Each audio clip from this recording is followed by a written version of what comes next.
YouTube channel medical and nurses sir. तो आज की जो और आवाज़ से जो क्लासेस होंगी स्पेशली एएनएम जीएनएम वालों के लिए, तो यहाँ पर क्वेश्चन पेपर आपको हिंदी इंग्लिश दोनों लैंग्वेज में रहेंगे।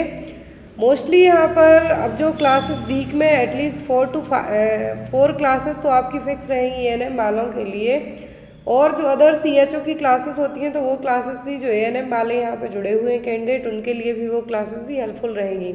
तो ऐसा नहीं है कि पर्टिकुलर एएनएम वाले बस इस क्लास को ज्वाइन कर सकते हैं, आप सभी ज्वाइन कर सकते हैं, क्योंकि क्वेश्चन यहाँ पर नर्सिंग कंटेंट्स रिलेट करते ही रहेंगे।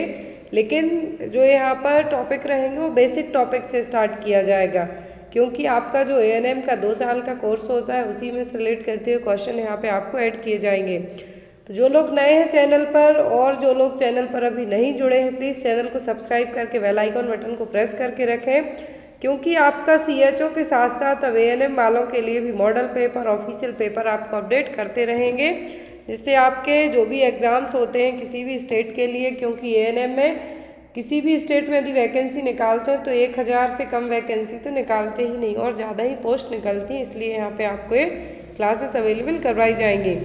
तो ये क्लास जितनी भी एएनएम वालों के लिए क्लासेस रहेंगी 20 और 30 मिनट की रहेंगी, जिसमें आपको ज़्यादा से ज़्यादा कंटेंट है जो प्रोवाइड करवाया जाएगा। तो यहाँ पे फर्स्ट क्वेश्चन ऐड किया गया है। क्वेश्चन आपको हिंदी इंग्लिश दोनों लैंग्वेज में रहेंगे, जिससे आपको पढ़ना और समझना दोनों चीज़ें ईजी रहें। तो आप लोग क्वेश्चन को हिंदी में भी पढ़ सकते हैं और इंग्लिश में भी रीड आउट कर सकते हैं एज यू विश, जैसे में आप कंफर्टेबल हो। फर्स्ट क्वेश्चन है यहाँ पर, breast feeding should be start with in how many hours after a normal delivery. तो नॉर्मल डिलीवरी के बाद यदि किसी की नॉर्मल वेजाइनल डिलीवरी हुई है तो उसको कितने घंटे के बाद है जो बेबी को ब्रेस्ट फीड करवाना चाहिए? Within half an hour, within 4 hour, within 2 hours, या फिर विद इन 24 आवर्स। आधे घंटे में दैट मीन्स 30 मिनट्स, 4 आवर्स मतलब 4 घंटे, 2 घंटे, या फिर 24 घंटों में। तो जो रूल्स होता है उसके अकॉर्डिंग है जो एज अर्ली एज पॉसिबल, यदि वेजाइनल नॉर्मल डिलीवरी हुई है तो एज अर्ली एज पॉसिबल है जो ब्रेस्ट फीडिंग करवाना चाहिए। सो अकॉर्डिंग टू ऑप्शन के हम जाएंगे तो वो होगा with in half an our, कितना है 30 मिनट में। यदि सिजेरियन सेक्शन में आपको पूछे यदि किसी लेडी का LSCS हुआ है तो बेबी को कितने टाइम के अंदर ब्रेस्ट फीड कराना है? Within 1 hour. लेकिन यदि नॉर्मल डिलीवरी हुई हो तो 30 मिनट या फिर 1 घंटा। तो यहाँ पर नॉर्मल डिलीवरी का पूछते हैं तो आपको 30 मिनट या फिर हाफ एन आवर कहना है, और यदि यहाँ पर सिजेरियन सेक्शन का पूछते हैं तो 1 घंटा। नेक्स्ट है यहाँ पर, route of administration of vitamin K injection in a newborn is.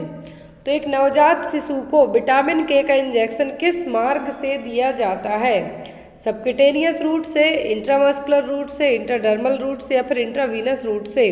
तो विटामिन के का इंजेक्शन है जो यदि बच्चा क्या है, न्यूबॉर्न बेबी है, क्यों दिया जाता है? हेमरेज और ब्लीडिंग को प्रिवेंट करने के लिए। तो कौन सा रूट अपना के दिया जाता है? Intramuscular route. एग्जाम में आपको आता है at the time of birth क्या क्या दिया जाता है, तो vitamin K injection, prevention from bleeding और हेमरेज, हेपेटाइटिस बी दिया जाता है, ओरल पोलियो वैक्सीन दी जाती है और BCG वैक्सीन दी जाती है। नेक्स्ट है यहाँ पर, what is the normal temperature of what is the normal temperature of a term healthy baby? तो एक टर्म हेल्दी बेबी का नॉर्मल टेम्परेचर कितना होगा? 36 to 37 degree Celsius, 36.5 to 37.5 degree Celsius, 37.5 to 38.5 degree Celsius, या फिर 38 डिग्री सेल्सियस। कितने degree Celsius newborn baby का, healthy term baby का तापमान रहेगा? तो वो होता है 36.5 से 37.5 तक। कितना? 36.5 to 37.5 डिग्री सेल्सियस तक नॉर्मल हेल्दी टर्म बेबी का टेम्परेचर रहेगा। नेक्स्ट है यहाँ पर, normal average length of the term healthy newborn is. तो जो नवजात बच्चा है, स्वस्थ नवजात टर्म बेबी है, मतलब 37 कंप्लीटेड वीक के बाद डिलीवर हुआ है जो बच्चा, उसकी औसत लंबाई कितनी होगी, लेंथ कितनी होगी? 40 सेंटीमीटर, 50 सेंटीमीटर, 60 सेंटीमीटर, या फिर 65 सेंटीमीटर।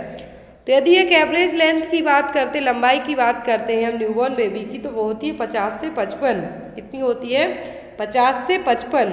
लेकिन यहाँ पर कभी कभी ये चीज़ डिपेंड करती है मदर की हाइट पर, पेरेंट्स की हाइट पर, लेकिन एक एवरेज क्वेश्चन के हिसाब से यदि हम बात करें तो आपका आंसर होगा 50 सेंटीमीटर। 50 to 55 की रेंज में होती है, लेकिन एक एवरेज लेंथ की बात करें हम तो कितनी होती है, 50 सेंटीमीटर। नेक्स्ट है यहाँ पर joints between two cranial bones are known as. तो जॉइंट्स दो क्रेनियल बोन के बीच में रहेंगे उनको हम क्या कहते हैं, फॉन्टेनेल्स, ब्रैगमा, सूचर्स या फिर स्कल जॉइंट्स। तो जो जॉइंट्स दो क्रेनियल बोन्स के बीच में होंगे वो कहलाते हैं सूचर्स। क्या कहलाते हैं, सूचर्स। नेक्स्ट है यहाँ पर uterus become pelvic organ after. कितने दिनों के पश्चात गर्भाशय श्रोणि अंग बन जाता है, दैट मीन्स पेल्विक ऑर्गन बन जाता है, कितने दिनों के बाद, 18 से 20 दिन के बाद, 16 से 18 दिन के बाद, 12 से 14 दिन के बाद या फिर 10 से 12 दिन के बाद। तो यूट्रस है जो पेल्विक ऑर्गन में कब है जो कन्वर्ट हो जाता है, कितने दिनों के बाद, तो होता है 12 से 14 दिन के बाद, 12 to 14 डेज के बाद। नेक्स्ट है यहाँ पर the diameter of the cervical canal after the complete dilatation is. तो सर्वाइकल कैनाल का जब सर्विक्स पूरे तरीके से डायलेट हो जाती है तो सर्वाइकल कैनाल का जो डायमीटर है वो कितना होता है, 12 सेंटीमीटर, 10 सेंटीमीटर, 8 सेंटीमीटर या फिर 6 सेंटीमीटर। दैट मीन्स जो कंप्लीट फुली डायलेटेशन होता है फर्स्ट स्टेज ऑफ लेबर में, कंप्लीट सर्विक्स कितनी डायलेट होती है, तो वो होती है टोटल 10 सेंटीमीटर।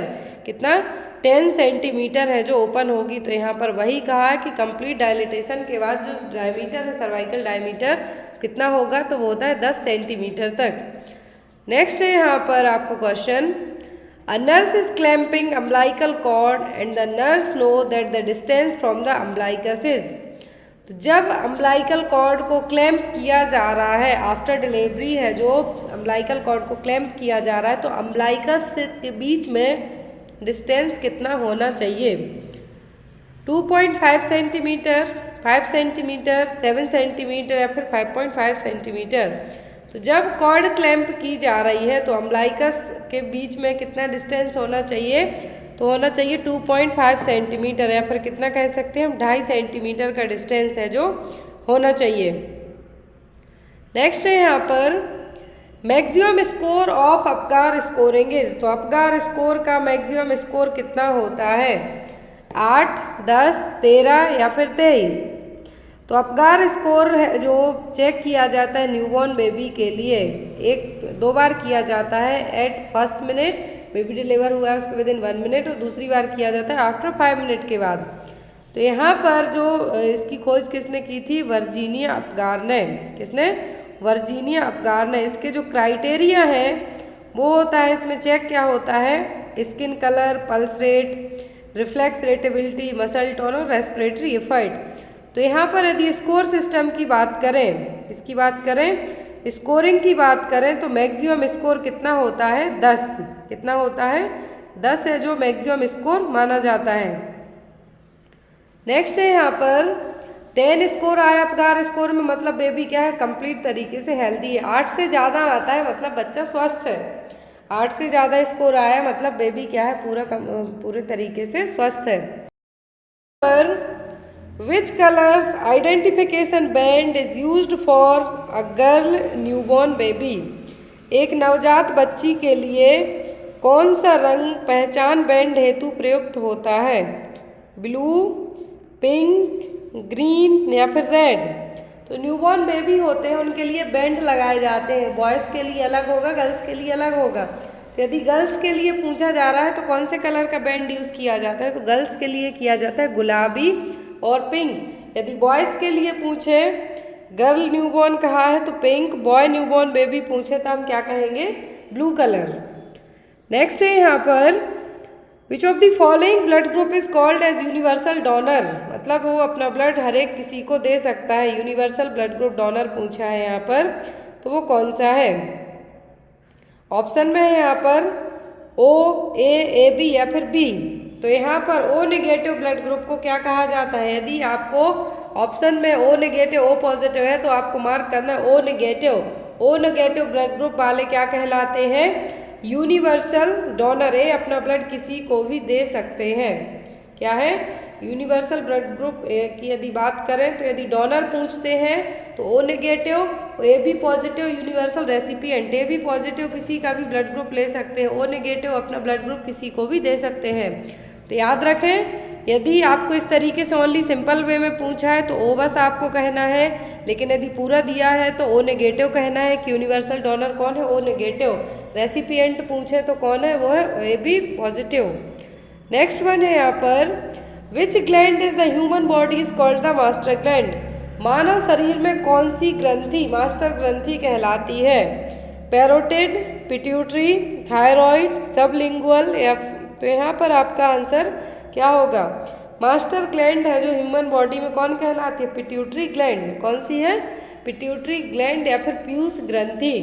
यदि सबसे बड़ी एंडोक्राइन ग्लैंड पूछे तो वो है थायराइड ग्लैंड। कौन सी ग्लैंड है, थायराइड ग्लैंड। ओनली सबसे बड़ी ग्लैंड पूछे तो वो है लीवर। याद रखना है आपको ये छोटी छोटी चीज़ें, मास्टर ग्लैंड पूछते हैं तब है आपका पिट्यूटरी ग्लैंड या फिर पीयूष ग्रंथि। नेक्स्ट वन है यहाँ पर, smallest cell of the human body is. तो ह्यूमन बॉडी की सबसे छोटी सेल्स कौन सी है, sperm, blood cell, stem cell या फिर ओवम। तो ह्यूमन बॉडी की सबसे छोटी सेल यदि पूछते हैं तो वो है स्पर्म। क्या है, स्पर्म और शुक्राणु। सबसे बड़ी सेल पूछें तो वो है ओवा या फिर ओवम जिसको हम कहें, और अंडाणु। तो यहाँ पर smallest cell of human body क्या है, स्पर्म और शुक्राणु। और यहाँ पर लार्जेस्ट सेल पूछे ह्यूमन बॉडी की तो वो कौन सी है, अंडाणु या फिर ओवम और ओवा। नेक्स्ट वन है यहाँ पर, largest muscles of the human body. Human body की सबसे बड़ी पेशी कौन सी है, मसल कौन सी है, डेल्टॉइड, एब्डक्टर, ग्लूटियस मैक्सिमस या फिर पेरोनियस लॉन्गस। तो कौन सी मसल है जो सबसे लार्जेस्ट मसल है ह्यूमन बॉडी की, तो मसल है यहाँ पर ग्लूटियस मैक्सिमस। क्या है, ग्लूटियस मैक्सिमस है ह्यूमन बॉडी की सबसे लार्जेस्ट मसल। नेक्स्ट है यहाँ पर आपका question, what is the average length of ureter. तो यूरेटर की जो नॉर्मल लेंथ है, लंबाई है, वो कितनी होगी। यूरेटर क्या करता है, ब्लैडर से जो यहाँ पर दो ट्यूब टाइप से रहेंगी आपकी, जो क्या करेंगी, जो यूरिन को लेके आएंगी यूरेथ्रा तक, तो वो क्या कहलाता है, वो कहलाता है यूरेटर। और यूरेटर की लंबाई कितनी होती है, 25 सेंटीमीटर, 25 सेंटीमीटर। नेक्स्ट वन है यहाँ पर, how many carpal bones are there in a hand. तो एक हाथ में कितनी कार्पल बॉन्स होती हैं, मणिबंध अस्थियाँ होती हैं। तो टोटल की बात की जा रही है, तो कितनी कार्पल बॉन्स होती हैं, तो होती हैं टोटल 8 कार्पल बॉन्स। कितनी, 8 carpal bones. Next one, heart rate is initiated by. तो हार्ट रेट किसके द्वारा प्रारंभ होती है, इनिशिएशन कौन करेगा हार्ट रेट के लिए, इलेक्ट्रिकल इम्पल्स लाने का काम कौन करता है, तो वो है SA node, cyano atrial node और एसए नोड हार्ट रेट को इनिशिएट करने का काम करते हैं। नेक्स्ट वन है यहाँ पर, largest and most complicated joints in the human body. Human body का सबसे बड़ा और सबसे जटिल कॉम्प्लिकेटेड जॉइंट कौन सा है, pivot joint, gliding joint, shoulder joint या फिर नी जॉइंट।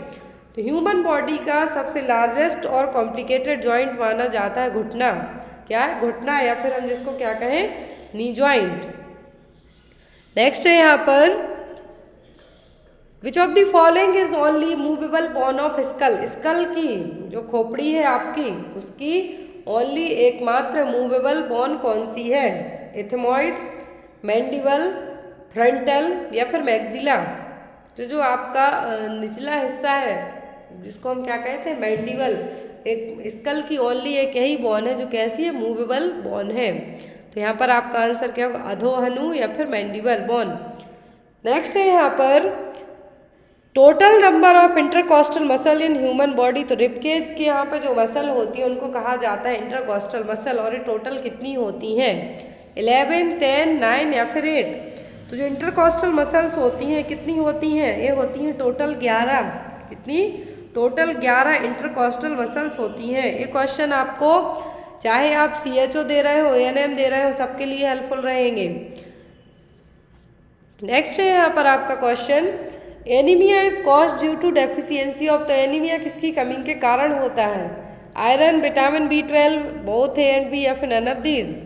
तो यहाँ पर जो आयरन है तो इसकी कमी से एनीमिया होता ही है, साथ ही साथ जो मेगालोब्लास्टिक एनीमिया होता है, परनीसियस एनीमिया होते हैं विटामिन B12 की कमी के कारण। तो यहाँ पर आपका आंसर भी क्या होगा, दोनों आयरन और विटामिन B12। नेक्स्ट है यहाँ पर आपका बाइल इज प्रोड्यूस्ड फ्रॉम, तो बाइल का प्रोडक्शन कहाँ पर होता है, पित्त किससे उत्पन्न होते हैं, गॉल ब्लैडर से, लिवर सेल से, पैंक्रियास से या फिर स्प्लीन से। तो 2 पॉइंट्स याद रखना है। बनाने का काम बाइल को कौन करता है, लिवर सेल्स, यकृत, लेकिन उसको स्टोर करने का काम कौन करता है, गॉल ब्लैडर। ये बेसिक चीज़ है। प्रोडक्शन करेगा लिवर, लेकिन उसको स्टोर करने का और रिलीज करने का काम कौन करेगा, तो वो करेगा गॉल ब्लैडर और पित्ताशय। नेक्स्ट है यहाँ पर आपका question, duration of bleeding in menstrual cycle is, तो जो पीरियड्स आते हैं फीमेल में, मेंस्ट्रुअल साइकिल आती है जिसको मीनार्ची कहते हैं, फर्स्ट पीरियड्स आने को हम क्या कहते हैं, मीनार्ची, स्टॉप होने को कहते हैं मेनोपॉज। तो अब यहाँ पर मेंस्ट्रुअल साइकिल में ब्लीडिंग कितने टाइम तक होती है, 1 से 5 दिन, 1 से 7 दिन, 3 से 5 दिन या फिर 1 से 3 दिन। तो नॉर्मल ड्यूरेशन की यदि हम बात करें एक एवरेज, तो वो होता है 1 से 5 दिन, कितना 1 to 5 डेज। किसी किसी को ज़्यादा भी हो जाता है तो उसको मेट्रोरेजिया की सिचुएशन में जो कंसीडर कर दिया जाता है। किसी किसी को इन 5 दिन में भी बहुत ज़्यादा हैवी ब्लीडिंग होती है तो मेनोमेट्रोरेजिया कंसीडर किया जाता है। फिर वो क्या है, मेंस्ट्रुअल साइकिल की प्रॉब्लम्स हैं, डिसऑर्डर्स हैं। लेकिन नॉर्मल जो ड्यूरेशन होता है मेंसेस का, पीरियड्स का, वो कितना होता है, 1 से 5 दिन। नेक्स्ट वन है यहाँ पर, exclusive breast feeding is recommended, केवल स्तनपान मतलब ओनली ब्रेस्ट फीडिंग जिसको हम कहते हैं एक्सक्लूसिव ब्रेस्ट फीडिंग कब तक रिकमेंड की जाती है, up to 1 year, up to 6 month, up to 9 month या फिर up to 3 month.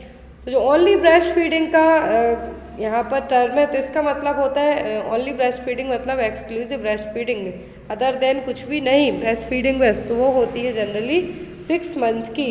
After 6 month baby में जो खाना पीना स्टार्ट किया जाता है उसको हम कहते हैं वीनिंग या फिर कॉम्प्लीमेंट्री फूड। और जो नॉर्मल बेबी हम कहें, यदि अपने जो अलग अलग जगह की लैंग्वेज है उसके अकॉर्डिंग कहें तो हम उसको क्या कहते हैं, अन्नप्राशन। अन्नप्राशन है जो कहा जाता है जब हम एक्सक्लूसिव ब्रेस्ट फीडिंग से बेबी को 6 मंथ के बाद कुछ खाना पीना स्टार्ट करवाते हैं तो क्या कहलाता है, अन्नप्राशन, वीनिंग या फिर कॉम्प्लीमेंट्री फूड। नेक्स्ट है यहाँ पर, the proper medical abbreviation for before meal is, जो डॉक्टर प्रिस्क्राइब करते हैं उसमें लिख देते हैं कि बिफोर मील, खाने के पहले आपको ये चीज़ लेनी है तो क्या लिख देते हैं, पीसी लिखेंगे, बीआईडी लिखेंगे, एसी लिखेंगे या फिर टीआईडी लिखेंगे। क्या लिखते हैं डॉक्टर्स, तो लिखेंगे एसी। बिफोर मील्स यदि कोई मेडिसिन लिखी गई है तो क्या कहलाती है, AC. Next one, the final step in the purification of water on a large scale is, तो यदि पानी को बड़े पैमाने पर छानने का काम किया जाना, शुद्ध करने का काम किया जाना है, प्यूरिफाई किया जाना है तो लास्ट और फाइनल स्टेप क्या होगा, फिल्ट्रेशन, स्टोरेज, बॉइलिंग या फिर डिसइंफेक्शन। तो फाइनल स्टेज की बात हो रही है, फाइनल स्टेप की बात हो रही है प्यूरिफिकेशन ऑफ वाटर में, तो वो होता है disinfection.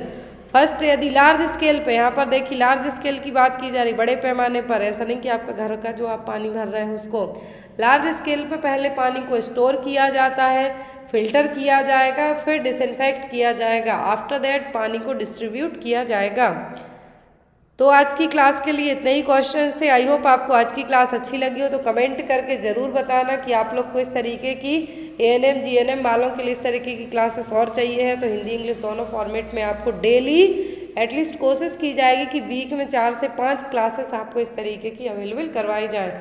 Thank you for watching us, bye bye, take care.